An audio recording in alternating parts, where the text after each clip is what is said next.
technologies for communities, and there's this Indian guy here, right? So it's probably already looking very scary. But so let me try to dispel that.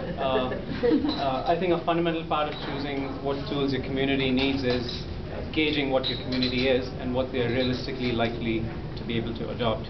And I work for UNDP, and as you may or may not know, we have offices in 150 countries, and most of our staff fit the profile of being, suitably technophobic, and email is the way people communicate. So based on that, and then also, I define my job as being a cross between an amateur psychologist and a school teacher, trying to do what it takes to get your kids to lift up their hands in class. So based on that, that's how I approach what tools, or what we want to call them, that you adopt. And one that I use, which is very popular, is actually doing cartoons.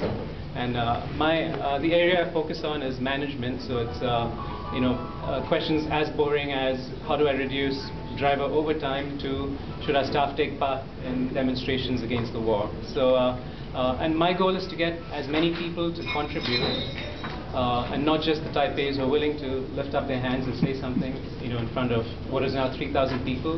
My community was 300 when I began, and it's 3,000. So I find cartoons an effective way to raise issues such as, what car should UNDP drive? And I have my evil troll-like figures from my old school senior managers, and and so it's a non-threatening way to bring up issues. And so I'm hoping if those of you who are part of this, you will each create your first cartoon designed to stimulate your community at the end of it. So that's one goal.